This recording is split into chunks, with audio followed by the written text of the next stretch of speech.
Saka. Kalau untuk Peggy ya, harapan saya pengacaranya ini bahwa Peggy ini bukan si pelaku gitu. Dan pengacaranya harus fokus mencari pembandingnya gitu. Jadi fokus mencari pembandingnya untuk mengcounter dalil-dalil hukum yang diajukan oleh penyidik di hadapan persidangan nanti gitu, melalui jaksa penuntut umum. Harus dikonter itu ya, harus dikonter benar-benar, terutama apa yang diceritakan melalui berita acara pemeriksaan itu harus benar-benar dilihat secara detail ya. Nah, pengacaranya juga harus maksimal dan berani untuk meminta salinan daripada berita acara pemeriksaan BAP. Lalu dipelajari, kalau sekiranya tidak ada yang pas, ada yang tidak pas, ajukan permohonan merubah BAP. Itu haknya pengacara. Dirubah BAP sesuai dengan kronologis sesungguhnya gitu.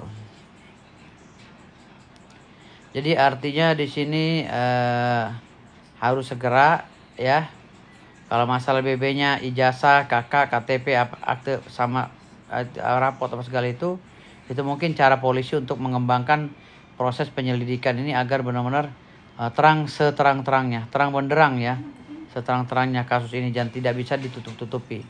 Saya yakin lah, karena dengan adanya beberapa terpidana yang sudah menjalani hukuman beberapa tahun ini, menurut saya ini pihak polisian sudah melakukan tindakan yang profesional ya, walaupun ada nada sumbang dari si Saka ya. Kalau seandainya Saka tidak bisa membuktikan nada sumbang yang dikatakannya melalui media sosial bersama pengacaranya, Saka ini terancam hukuman undang-undang ITE ya, terancam hukuman undang-undang ITE terhadap pihak kepolisian dan pihak kejaksaan.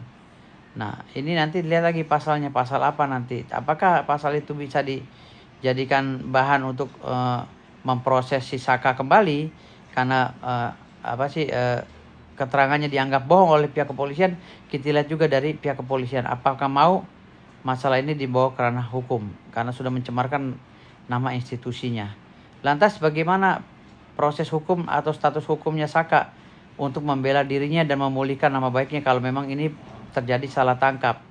Ya, Saka dengan pengacaranya harus benar-benar bisa menerbitkan bukti baru atau novum baru. Ya, kalau memang ada novum baru atau bukti baru, Saka sudah harus mengajukan sesegera mungkin, ya, mengajukan melalui pengacaranya. Poin-poinnya di petitum itu harus dituliskan, gitu. Artinya di sini Saka harus benar-benar jeli ya dengan pengacaranya, bagaimana caranya memunculkan novum baru gitu ya. Setelah itu baru diajukan ke Mahkamah Agung. Dan untuk Peggy, kalau Peggy ini polisi ini ada analisa hukum ya yang diambil oleh polisi dan menjadikan kesimpulan ya. Jadi menjadikan kesimpulan di dalam berita acara pemeriksaan, yaitu berdasarkan keterangan beberapa saksi-saksi itu. Nah, keterangan beberapa saksi-saksi ini dihimpun oleh pihak kepolisian karena saksi bisa menjamin bahwa keterangannya itu benar, maka polisi juga meyakini bahwa itu benar. Maka terjadilah polisi itu menangkap si Peggy ya, walaupun kata netizen atau kata sebagian pengacara itu terkesan direkayasa. Namun polisi saya yakin dia bertindak secara profesional berdasarkan bukti-bukti permulaan dan bukti petunjuk. Ya, bukti petunjuk itu adalah ya beberapa keterangan saksi dan beberapa bukti-bukti yang terjadi di peristiwa hukum tersebut. Artinya polisi ini sangat kuat sekali mencengkrama sehingga si Peggy ini ketika dia ingin menjelaskan kepada halayak ramai melalui pengacaranya, ini harus membuktikan juga bahwa dia tidak bersalah. Hari kapan dia itu dalam proses pembunuhan tersebut, dia tidak ada di lokasi. Dan apa buktinya? Kalau hanya keterangan-keterangan dari saksi-saksi itu namanya bukti petunjuk. Dan itu tidak bisa dijadikan patokan atau pegangan.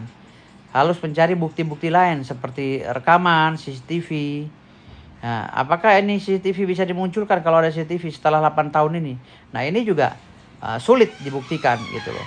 Lantas bagaimana cara proses pembelaannya? Ini banyak sekali trik-trik yang dilakukan oleh pengacara melalui politik hukum, ya. Kalau teori hukum semua pengacara saya rasa paten lah. Tapi politik hukum ini harus dijalankan oleh seorang pengacara. Bagaimana caranya dia bisa membela klien dalam posisi genting seperti ini. Nah, oleh karena itu, hal yang perlu diwaspadai oleh si pengacara ini adalah waktu. Ya, waktu dalam proses pengalihan berkas ke kejaksaan untuk disidangkan ini sangat tipis sekali. Sangat sempit sekali. Makanya pengacara ini jangan fokus ke media sosial. Jangan fokus ke podcast dan lain-lainnya. Harus mencari bukti pembanding. Ya, bukti pembanding agar agar si Peggy ini bisa benar-benar terbela gitu loh. Terbela gitu. Jadi artinya di sini fokus aja. Jangan hiraukan itu panggilan-panggilan podcast atau apa, jangan dihiraukan. Fokus cari alat bukti untuk membatalkan semua dalil-dalil hukum dari pihak kepolisian. Itu yang menyelamatkan si Peggy nantinya. Lalu ya bila perlu ajukan di pra peradilan dan eksepsi ya. Pada saat itu bantahan-bantahan atau nota pembelaan saudara semuanya gitu. Jadi artinya di sini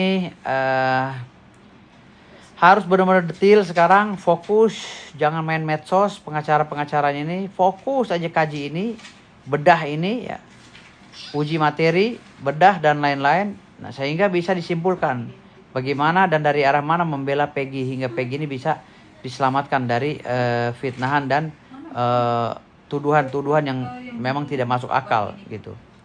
Jadi seperti itu. Ini gerak harus cepat karena Peggy sudah ditangkap, otomatis pelimpahan berkas ke jaksa ini nggak nyampe seminggu. Mungkin seminggu lagi sudah disidangkan Peggy gitu. Gitu. Jadi itu seperti itu yang saya bilang tadi. Harus segera dalil-dalilnya itu ya sebagai bukti petunjuk ya, opini-opini masyarakat apa segala itu harus segera didampingi dengan bukti-bukti baru, bukti pelengkap daripada bukti petunjuk tadi. Artinya di sini jangan lalai juga pengacaranya. Dan ingat ya, barang bukti yang dicomot dari media sosial, alat bukti yang dicomot dari media sosial ya, alat buktinya itu tidak bisa dipakai di persidangan kalau tidak ada izin dari pemilik video. Ingat itu ya.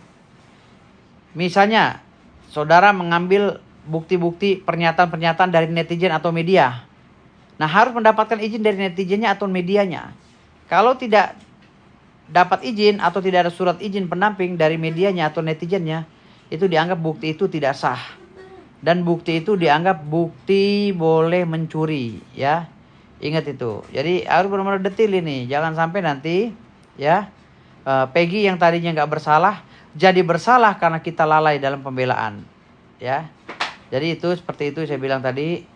Mari kita semuanya coba bantu beri masukan kepada saudara kita yang sedang berjuang ya. Khususnya para pengacara-pengacara yang sedang berjuang. Jadi seperti itu ya saudara-saudaraku semuanya. Nah, semoga ilmu ini bermanfaat buat kalian. Untuk yang tolol-tolol jangan didengerin omongan saya ya. Karena kalian gak nyampe ilmunya. Terima kasih. Wassalamualaikum warahmatullahi wabarakatuh.